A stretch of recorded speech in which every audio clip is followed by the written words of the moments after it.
Welcome back, and today we're talking about the God of High School episode 9. So like always, let's just jump into it.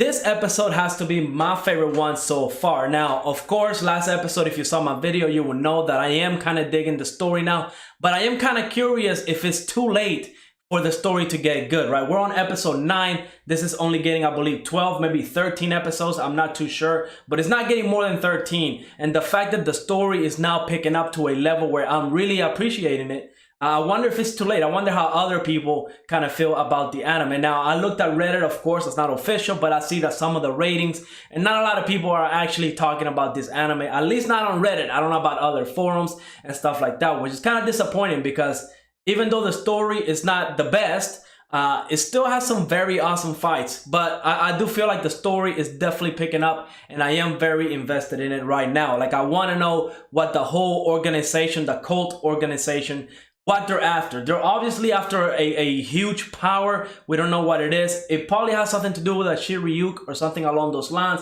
But I am curious to what their goal is. And, you know, even Parks, the one that's organizing the whole tournament, right? What are they after? They're obviously looking for, like, recruits. That's why they're interested in, like, Mari, Han, and Jin, because supposedly they're, like, you know, cubs that can be nurtured to become, like, great tiger. I mean, even at the end of the episode, we see one of the persons referring to Jin Morty, kind of saying, you know, that tiger created another tiger. So very, very good stuff. Definitely want to know more about the future. But let's break the episode down. Some of my favorite stuff that happened. Essentially, we're going to start with Mira fighting that other guy. And I get the names confused because I believe Mira, that's her name. That's one of the main characters.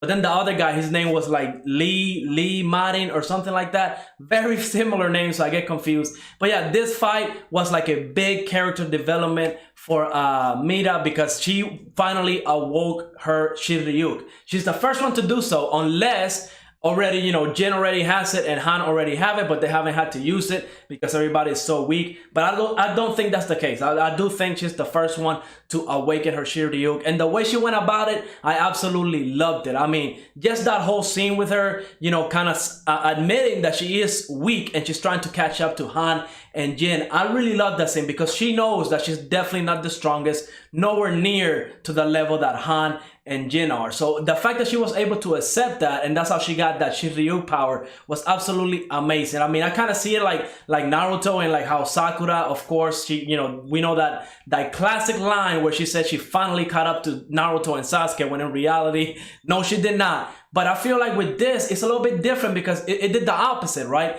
Mira admitted that she's not as strong as those two, and that's her goal. She's trying to catch up to them. That's her goal, and that's why she got her Shiryuke. I mean, I absolutely love that moment. And when she, you know, got her Shiryuke with, I believe the name was Lubu, the hero or something like that. So I'm guessing they're spirits or gods, but it gave me a little bit of Fate vibe, right? Where they can summon all these different spirits from different time. Maybe that's the case. Hopefully they kind of explain it what it is.